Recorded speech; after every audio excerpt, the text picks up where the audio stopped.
I'm Gus, and I'm a part of Right Bumper. We try and unlock notoriously difficult achievements, and today we're playing GoldenEye 007.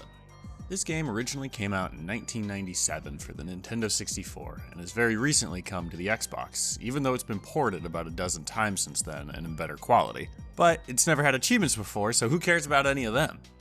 GoldenEye has 55 achievements, and while I'm not going to be picking one achievement like I have in previous hardest achievement videos, because a handful are kind of all the same and they're all fairly difficult, so we'll be considering 100%ing the game as a whole for this video. GoldenEye follows the events of the movie of the same title, letting you play as Bond, filling in some of the gaps left by the movie, of which there are plenty because movies in the 90s actually were pretty bad. The name's Bond. James Bond. Ksenia Sergeyevna Onatop. Onatop? Onatop. There are 20 single-player missions with 3 difficulties for each level. The achievements are for completing each mission, unlocking each cheat code by completing each mission in a par time on specific difficulties, and then a handful of multiplayer achievements. Beating each level is easy enough because you can just play through it on the easiest difficulty, and you kinda have to unlock harder difficulties anyways. Likewise, multiplayer achievements are also easy because you don't even need a friend. I mean, not that you have one, I mean, come on, you're watching a video about GoldenEye achievements. But you could have friends if you came over to the Right Bumper Twitch channel because we're all best friends over there. Then that just leaves the par time achievements, some of which are actually pretty easy, like my personal favorite, chest pounding goodness for beating Runway in 5 minutes. All you have to do is find the key to the plane and then fly away on said plane. It's actually a pretty small level, and there's even a tank on it, which is a lot of fun to just roam around in. However, there are a handful of par time achievements that really stand out as difficult to me. Facility, Train, Caverns, and Aztec, and these are the achievements we'll be focusing on. Facility is the second mission, and it might actually be the most difficult level to get the cheat code on. You have to complete the level on 00 Agent, which is the hardest, in under 2 minutes and 5 seconds, which is actually harder than it sounds. This is due to some really crazy RNG.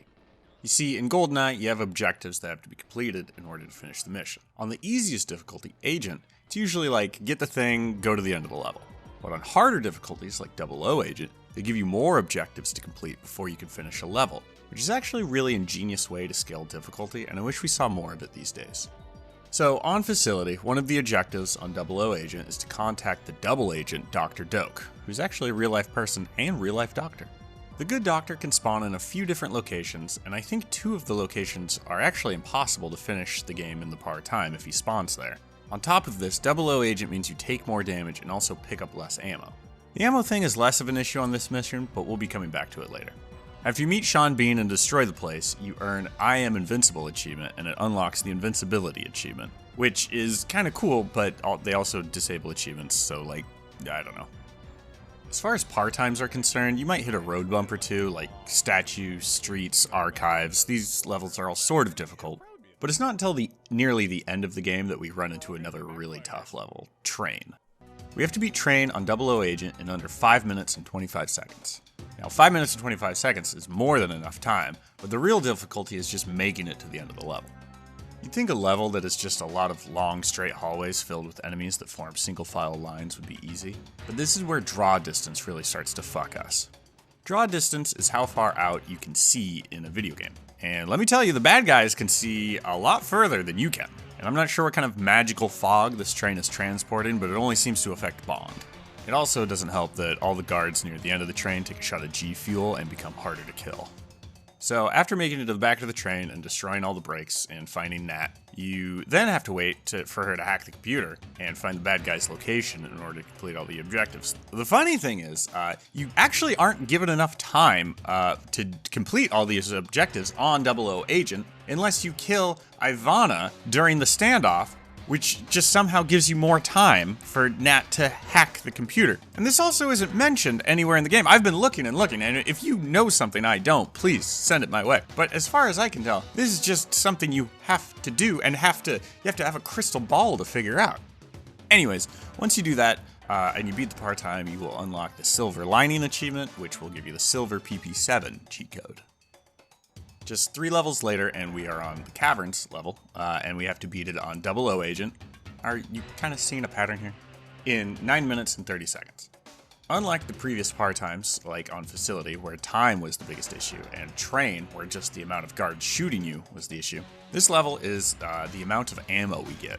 See, when you kill a guard and you pick up their gun, you get the gun, and then for every gun after that, the same type you pick up, you get ammo for it. But on 00 Agent, you only get like 5 bullets, and it takes about 20 to actually kill one of these guards.